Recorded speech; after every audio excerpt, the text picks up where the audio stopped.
Alright, magsisimula na po tayo sa ating pong pag-aaral ng salita po ng Panginoon.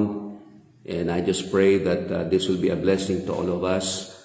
And I was thinking what to bring to all of you this morning. And last night I was praying and I was choosing between several messages. But the Lord has impressed to me to bring you 2 Kings chapter 20. So buksan po natin ang ating pong mga Bibles sa 2 Kings chapter 20. At bigyan po natin ang title, yung ating pong pag-aaral this morning. The title of our lesson this morning is Certainties and Possibilities of Life. Certainties and Possibilities of Life. Yung pong mga katiyakan at mga posibilidad ng buhay. Ito pong 2 Kings chapter 20 ay meron pong 21 verses. Pero hindi po natin muna babasahin as we go along at yung kailangan po nating mga verses ay babasahin po natin. So tayo po'y manalangin muna. Our God, our Heavenly Father, once again, this morning we want to thank you for our lives. Each and every one here today has been gifted with life and responsibilities of life. And there are some certain things that we cannot avoid in life, and there are possibilities, and we can ask you to guide us. And Lord, we pray that today we can realize these things, several things, mga katotohanan, Panginoon, patungkol sa buhay. So I pray that you will bless your word. Bless me, O God, and bless each and every one. Salamat po ng marami sa iyong gagawin. For in Jesus' name we pray, Amen. Alam po natin na ang chapter pong ito ay patungkol po sa naging buhay ni Haring Hezekiah. And during this time, the prophet was the prophet Isaiah. Alam po natin, yung hari po, he led the people of God. And the prophet was the conscience of the king and of the people. Lagi pong ganon. Sa kwento po natin, mga kapatid, makikita po natin dito na ang prophet na si Isaiah ay nangusap sa hari na si Hezekiah, and he delivered a very bad news to the king. Pero po yung predicament ng haring Hezekiah, he begged God to do something about it, no? Yung kanya pong kinalalagyang problema. And today we will see how God granted his request. No? Sinagot ng Panginoon Diyos ang kanyang request. So let us start to look into the details of the story. No? Ito po ay magbibigay lamang po ako ng mga apat, no, na katotohanan patungkol po sa certainties and possibilities of life. Now, meron po tayong just a word of warning. In the light of what's happening today or this week and even last week, alam po natin, mga kapatid, na ang COVID-19 ay talagang malupit yan. No? Yung mga variants talagang malakas ang nakakahawa, mabilis daw. So, we are learning that cases are rising up again, but nagpapasalamat tayo sapagkat ang Panginoon lagi pong nakaantabay po sa atin, ginagabayan tayo, iniingatan po tayo. And yet, mababalitaan po natin na si such and such person, si pastor na ganito ay pumanaw na, mga kaibigan natin pumanaw na, and yet meron man ang mga gumagaling, merong suddenly pagbabalang sa bahay ay naaksidente. So in the light of all this, kaya nga po naisipan ko po at alam ko na ang mensaheng pong ito at ang lesson ito ay para po sa lahat sa atin. No? Hindi para takutin tayo, hindi para isipin natin ang isang tao at ilagay natin sa ating lesson today, but I just want to encourage everyone at the same time magbigay ng words of warning. Right? So simulan po natin, no? Number one, certainty and possibility of life is this, no?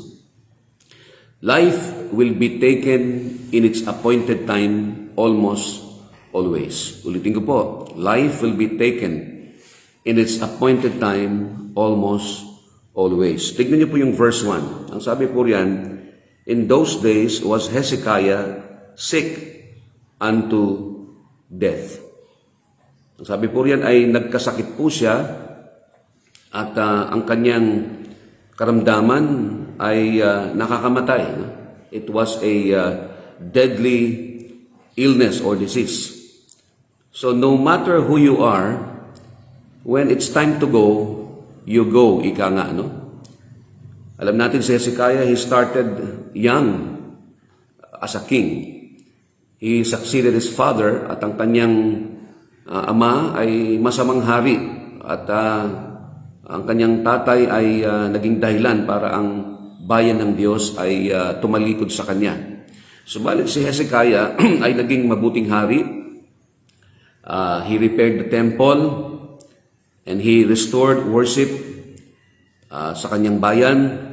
And then kung babasahin mo pa po yung mga kwento niya, magaling siya sa economy at saka sa infrastructure. In fact, mismo dyan sa chapter na yan, he built a pool and a water supply system. Pero despite that, he fell sick and death was on his doorsteps. Kaya nga po, kahit sino ka pa, ang kamatayan po ay pwede pong dumating sa anumang oras. Life will be taken in its appointed time, almost always. Sinasabi po nila na ito pong karamdaman na dumapo sa kanya, it was caused by a plague during his time. Ang sabi nila, ito ay isang deadly fly o langaw o insekto. Pagka ito ay kinagat ang isang tao, ito ay nagiiwan ng mga uod doon sa bahaging kinagatan. No? And dito po tinawag pong boil, no? Parang pigsa. Pero talagang mabilis na mamamatay ang tao pagka siya ay nakagat nito. But whatever it was, mga kapatid, no, it was deadly. Alright? Deadly yan.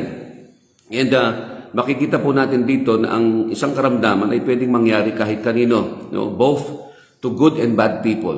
No? Wala siyang tinitignan, no? Na masama ka o kaya mabuti ka, anak ka ng Diyos o hindi ka anak ng Diyos. Sapagkat ang konteksto po ng ating pong buhay dito sa lupa, we live in a fallen world. Kaya pati yung mga bunga o naging consequences ng kasalanan ay pwede po tayong maapektuhan.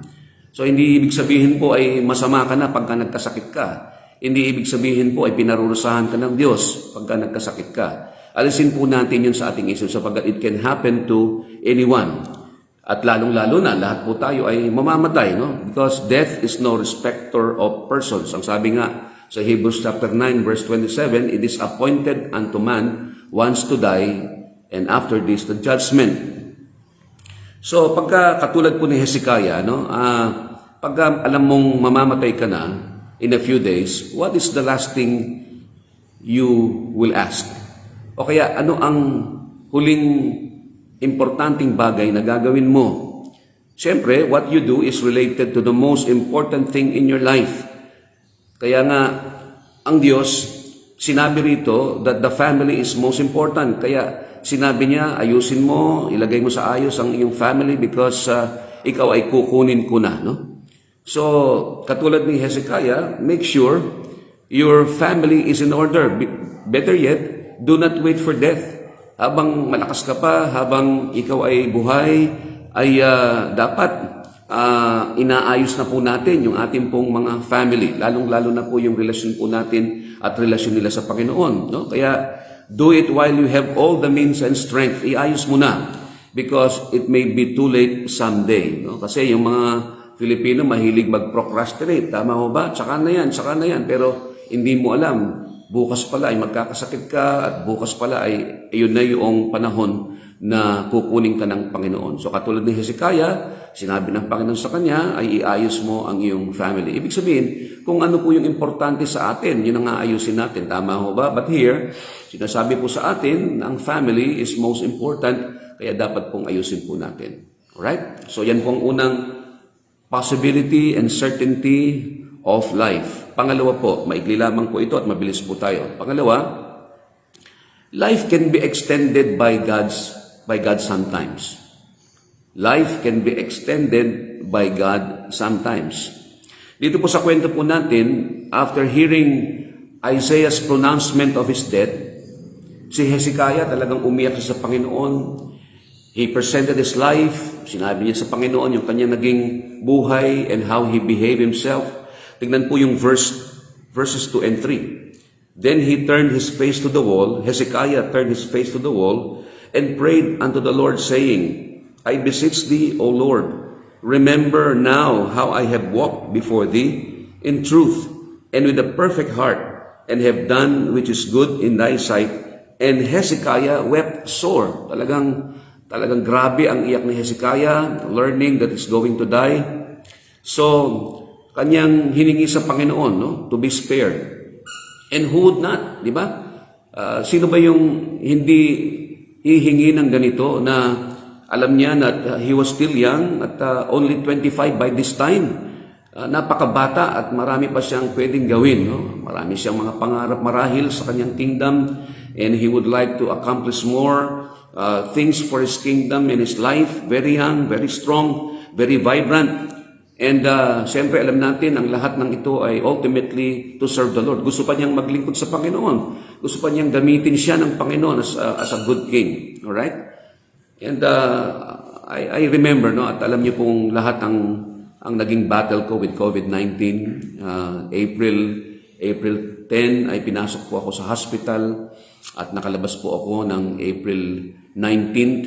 And during that time, yung gabing yon that I was admitted to the hospital, I was already thinking that the Lord was finished with me. At I was ready, even ready na sabi ko sa Panginoon, Lord, I am ready at wala akong kinatatakutan sapagkat alam kong ikaw ang aking Savior at alam kong pinangako mo sa iyong salita na kung sino man ang manampalataya sa iyo ay dadalhin mo sa iyong tahanan dun sa langit na bayan. But at the same time, I was thinking of my wife, si Ate Marisa, and I was thinking of our 3 children, and I was thinking of the church at lahat ng mga kaibigan ko.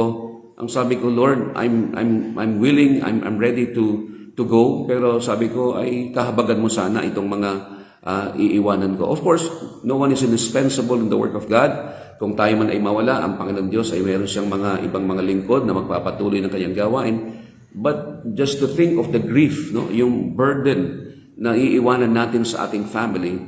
So, miracle of miracles, my life was extended, no? And I don't know kung hanggang kailan ako mabubuhay, but I told myself, Lord, katulad ng sinabi sa Psalms, I shall not die but live to proclaim your work. Ang sabi ko, alam mo, Panginoon Diyos, ako gagamitin mo pa at my life was extended. So every day, every morning of my life, I thank God for the extended life.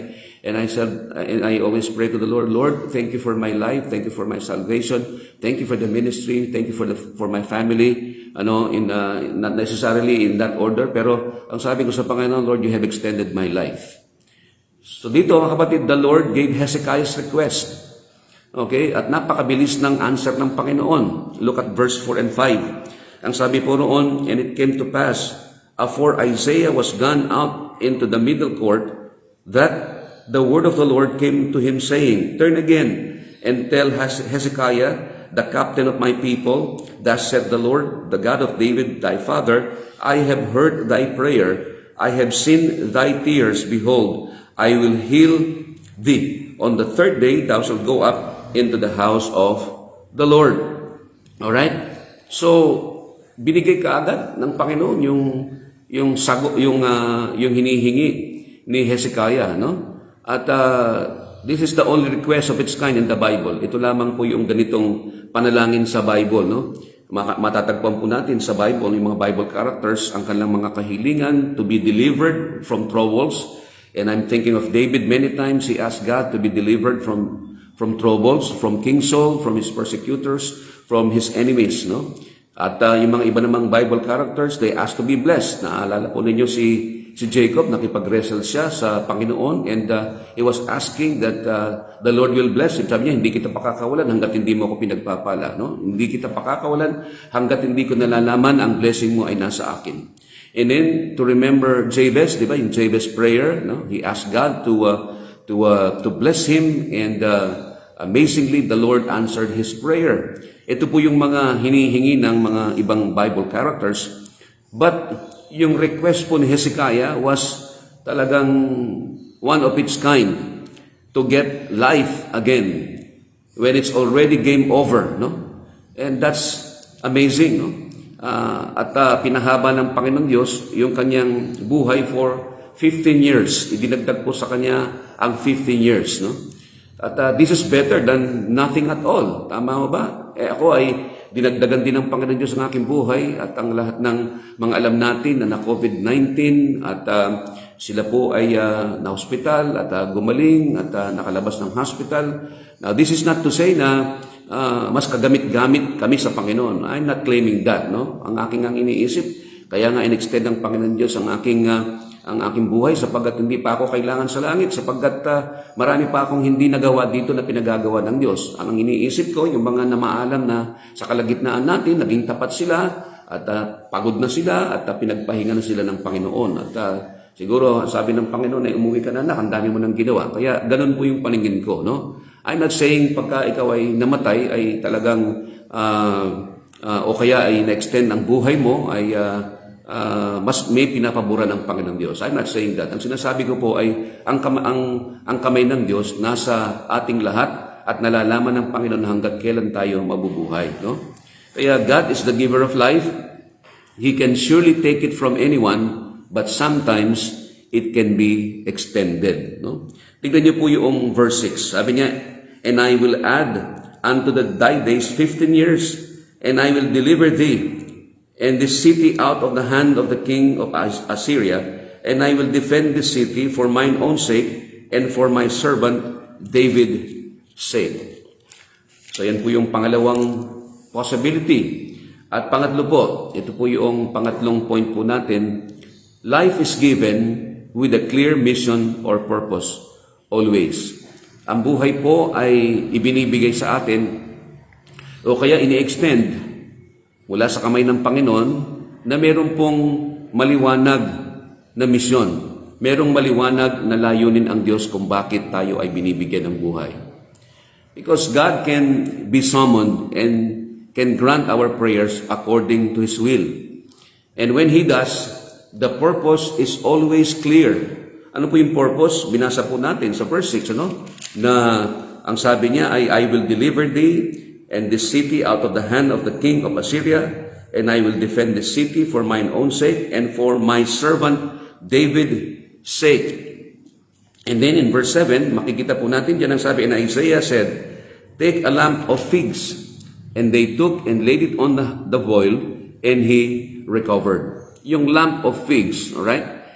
Medicine or not, it was the Lord's way of healing Hezekiah, no? Ito ay kumuha sila ng bunga ng igos, at pagkatapos ay siguro ito ay minasa-masa, dinurog, minasa-masa, siguro nilagyan ng konting oil at itinapal, no? Tinapal po doon sa tinatawag pong boil, yung kanyang sugat, no? Yung kanyang sakit, at siya ay gumaling, no?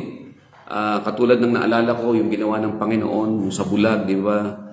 Dumura ang Panginoon sa lupa, at pagtapos kumuha siya ng konting lupa at itinapal niya doon sa mata ng isang bulag. So, I don't see any medicinal element there, pero iyon ang paraan ng Panginoon. Katulad din dito, whether the lump of figs was a medicine or not, it was the Lord's way of healing Hezekiah. So, ang sabi ni Isaiah, magpunta ka sa temple, no? He was told to go to the temple on the third day after getting healed, no? Most probably, para ipakita niya sa high priest yung kanyang katawan, sapagkat yung high priest was the right person to declare him to be clean or to be healed. As to the leprosy, siya ang nagde-declare na malinis ka na. Pero in this case, siya rin ang magsasabi marahil na siya ay gumaling na dun sa kanyang boil. Kaya tignan mo po yung verses 8 to 11, no? So ang sabi ko po kanina, we read verses as along as we need them. Ang sabi po sa verses 8 to 11, pakinggan niyo po ito, no? "And Hezekiah said unto Isaiah, What shall be the sign that the Lord will heal me, and that I shall go up into the house of the Lord the third day? And Isaiah said, "This sign shall thou have of the Lord, that the Lord will do the thing that he hath spoken. Shall the shadow go forward 10 degrees or go back 10 degrees? And Hezekiah answered, It is a light thing for the shadow to go down 10 degrees, nay, but let the shadow return backward 10 degrees. And Isaiah the prophet cried unto the Lord, and he brought the shadow 10 degrees backward, by which it had gone down in the dial of Ahaz." So, makita po natin dito yung sign of his life extended. No? Humingi sila ng sign. And the sign, yung shadow no? Parang ano ito parang sundial, di ba? Pagka nung mga elementary yata tayo o high school tayo ay pinagawan tayo ng project ng sundial. Ito ay bilog at merong stick na nakatayo at pagka yung araw ay dumadaan, yung shadow ay lumilipat and parang in some way we can tell what time was it, no? Not exact time pero yun ang shadow ng sun na doon sa stick na nakatayo.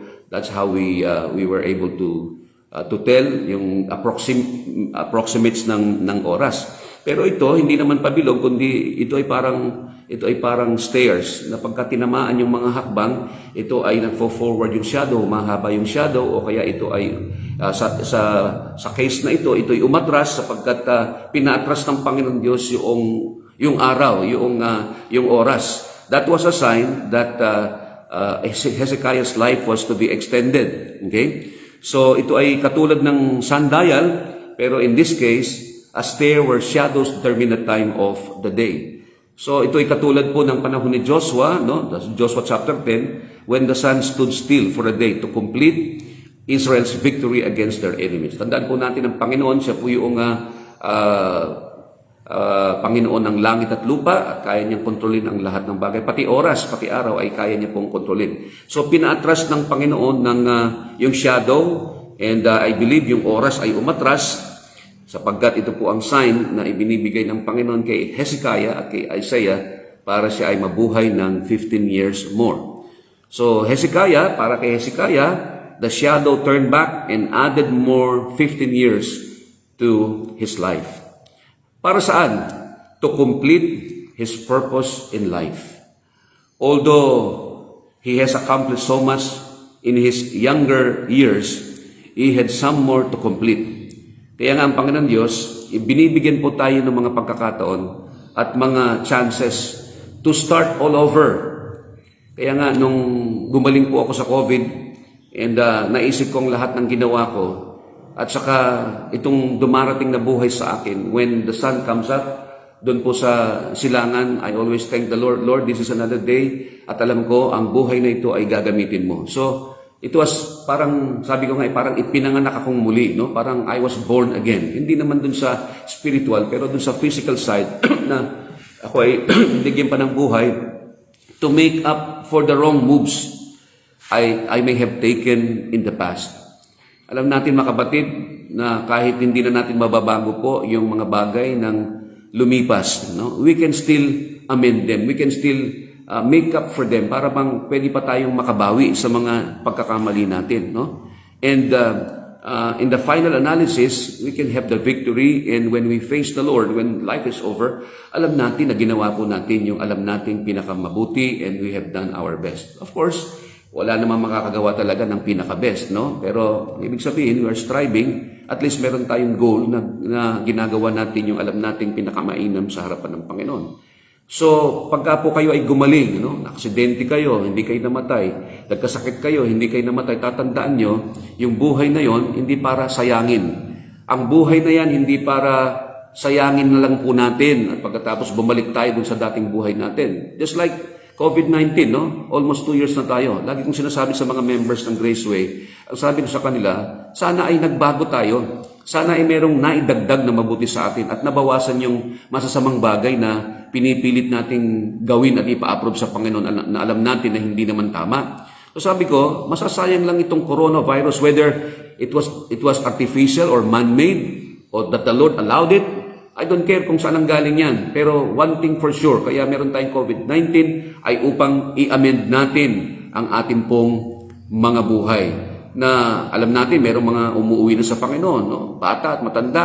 pastor man o hindi pastor, naglilingkod sa Panginoon, unsaved man o saved, lahat ng tao ay madadapuan yan. Pero tayong mga mananampalataya, dapat wag nating sayangin itong dinaanan po natin. Tatandaan po natin yung mga pagsubok. Dumadaan tayo sa apoy, dumadaan tayo sa bagyo, dumadaan tayo sa anumang pagsubok. Ito'y para lumingon po tayo. Ano po yung mga ginawa nating hindi tama? At ito po ay i-correct po natin. At tayo po ay nakatingin sa hinaharap na mas magiging mabuting anak tayo ng Diyos, mas magiging tapat tayo na lingkod ng Panginoon, mas magiging tapat tayo na asawa, mas magiging masunurin tayong mga anak sa loob ng pamilya, o ano man yung ating mga pangarap ay isama po natin ng Panginoon.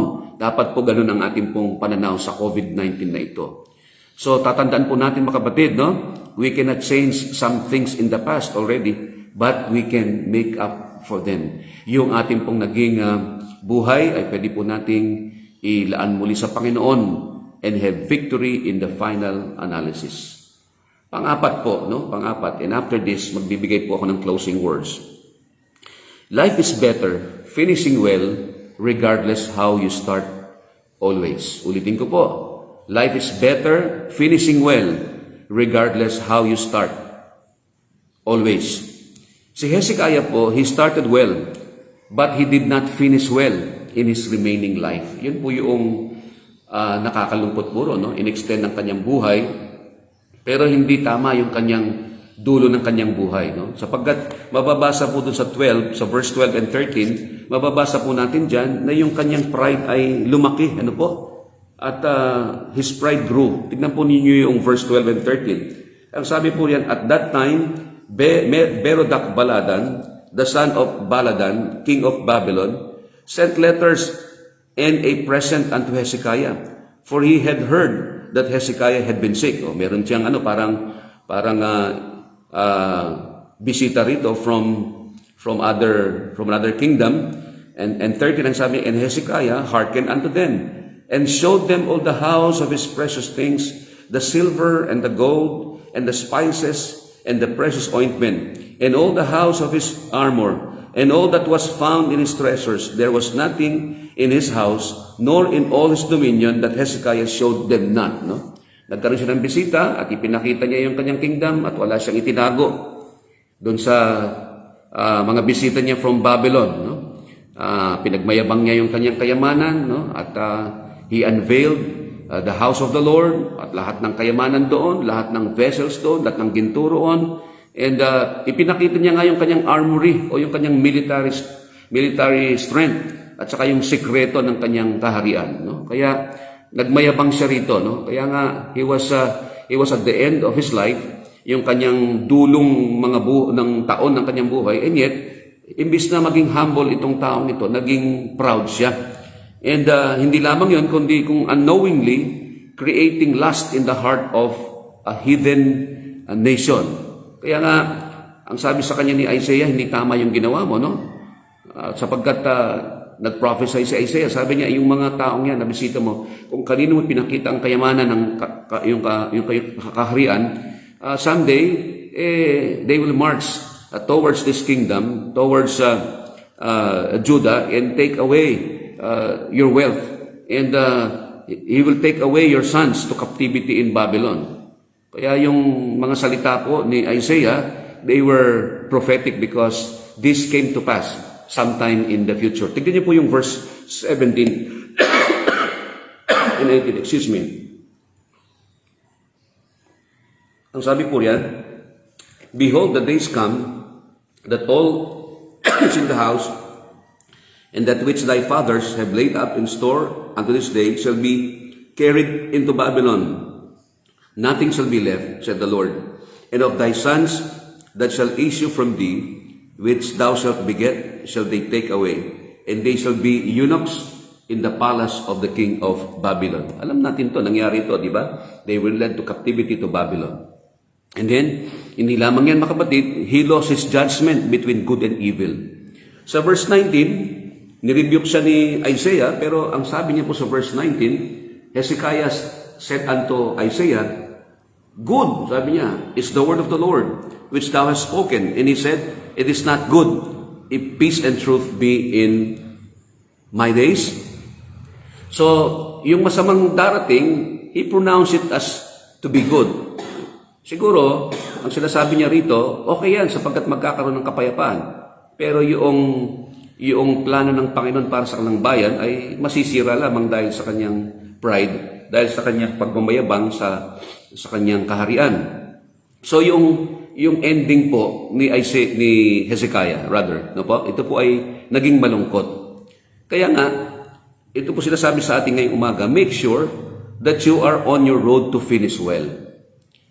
Maaring yung early years mo ay it has not been good at all, but make sure you are on the path of finishing well.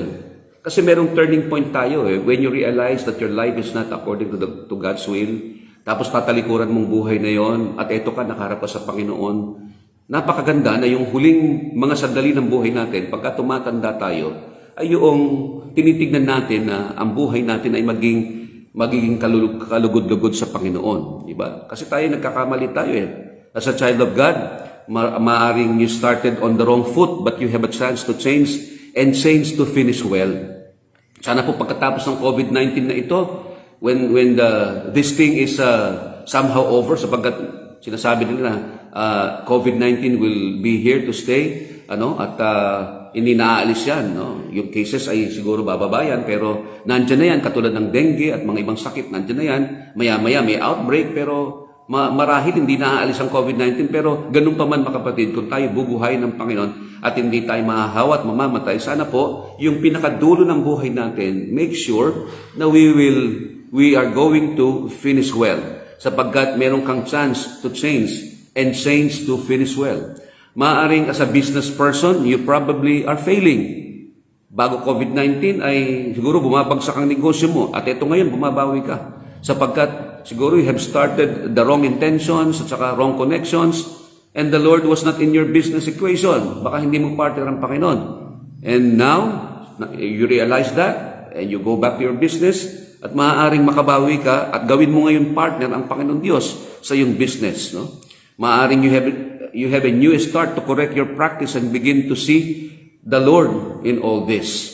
O kaya bilang estudyante marahil, o kaya asawang lalaki, asawang babae, o kaya tatay, nanay, and whoever you are and whatever you do in this life, the Lord invites you to finish well. Tatandaan po natin, ang dulo po natin, yun ang pinakamahalaga.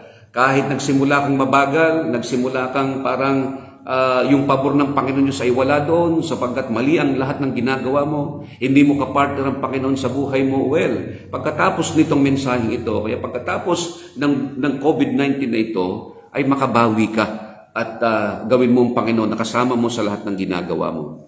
After all, yung final judge po natin is the Lord who gave this life.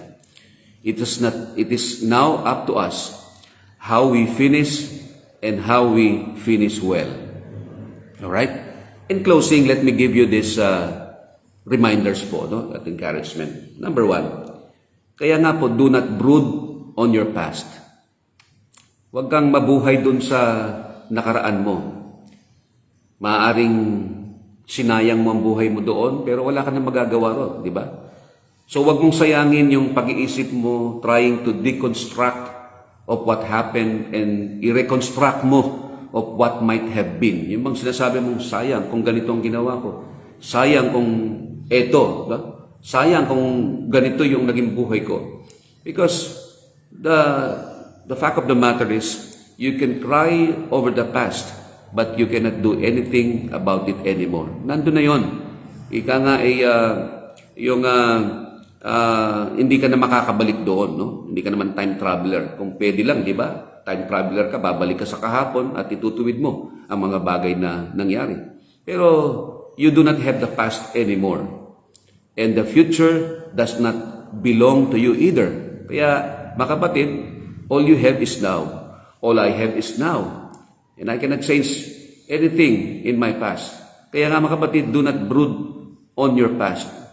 At wala kang mapapala doon kung ang kahapon ang siyang ipinamumuhay mo. Hindi mo sasabing, buti pa noon, buti pang noong ang buhay ko noon, wala ka na rin magagawa doon, kapatid. Diba? So, do not brood on your past. Pangalawa, build on the present. Build on the now. Diba? Ibang, you can make plans for tomorrow, but there is no guarantee that we have what it takes for tomorrow. Kaya nga, dito ay 15 years ang dinagdag kay Hezekiah. Pero tayo, mga kapatid, wala tayong guarantee na meron tayong 15 more years or 15 weeks or 15 days or even 15 minutes. Kaya katulad ng sinasabi ko, yung membro naming nasagasaan dyan sa harapan, nabundol ng truck.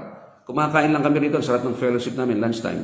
And then, nagkakakwentuhan pa kami. Tapos pagbaba nila, ito yung isang truck may hila-hilang heavy equipment at kumalas yung heavy equipment at tinamaan itong mga members na ito.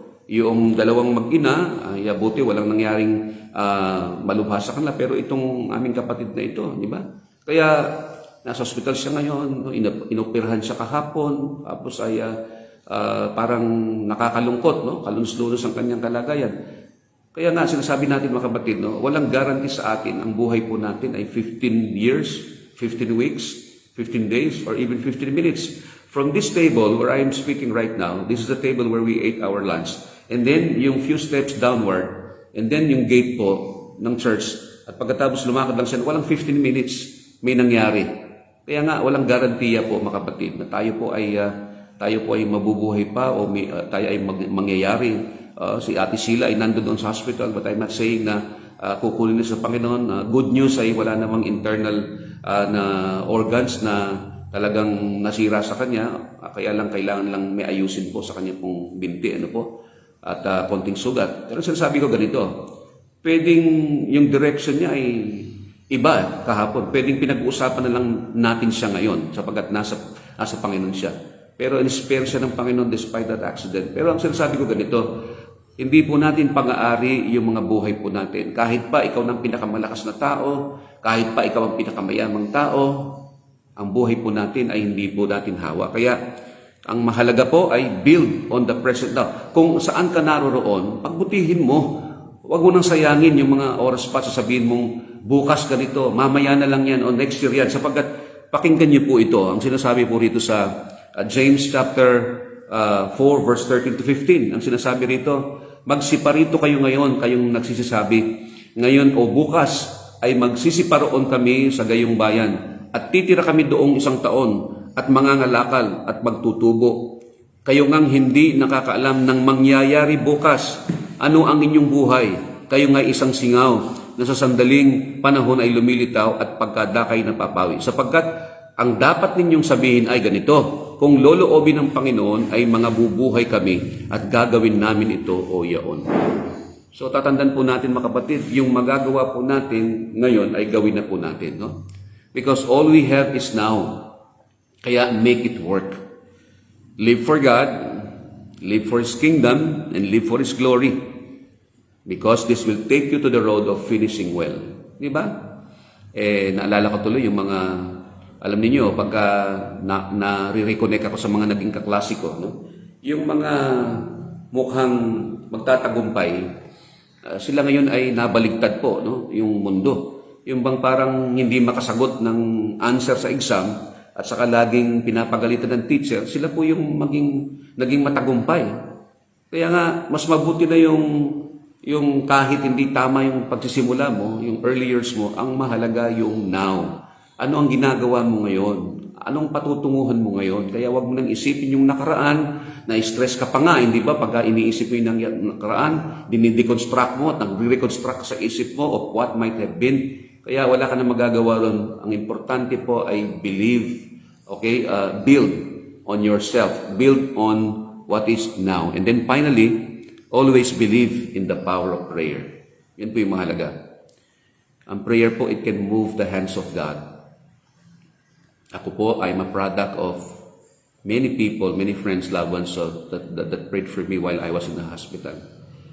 Severe po yung naging ko, I was up for intubation, a ventilator, but somehow the Lord had mercy on me at ako ay nakawala po dun sa hospital na yun. I will not forget.